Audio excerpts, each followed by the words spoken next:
हामी यहाँ तमु लोसारमा आइसकेका छौँ।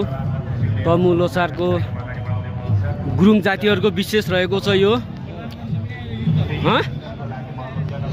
जे होस्, अनि हाम्रो गुरुङ जातिको विशेष भएको आज पुस 15मा सिधै गोल्डेन वकको प्रचार भइरहेको छ अगाडि। यहाँ हेर्नुहोस्, यो मेलामा त्यस्तो खानेहरू परिकारहरू भएको आज यो चाहिँ उसको महोत्सवको हेर्नुहोस्। हामी घुमौँ न, यस्तो कहाँ के भइरहेको छ हेरौँ न। उहाँहरू गुरुङ जातिहरूको समानुपाती समावेशी समतामा उहाँले आज एउटा कार्यक्रम पनि र्याली गर्नुभएको छ।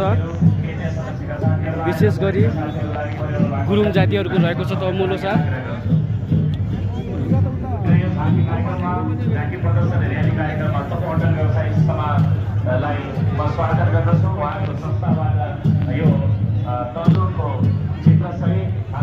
तमु लोसार महोत्सव 2082मा हजुर सम्पूर्णहरूलाई हार्दिक स्वागत गर्दछौँ।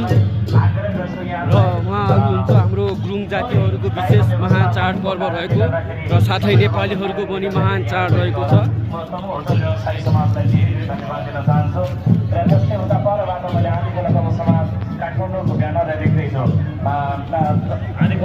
सम्पूर्ण तमु समाज ललितपुरबाट आइसक्नु भएको छ। अनि मेरो साथीहरू छुटिसक्नुभयो।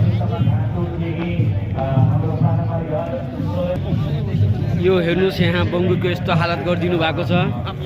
यो बङ्गुरको हालत के भइदिएको छ हेर्नुहोस्। यो बङ्गुर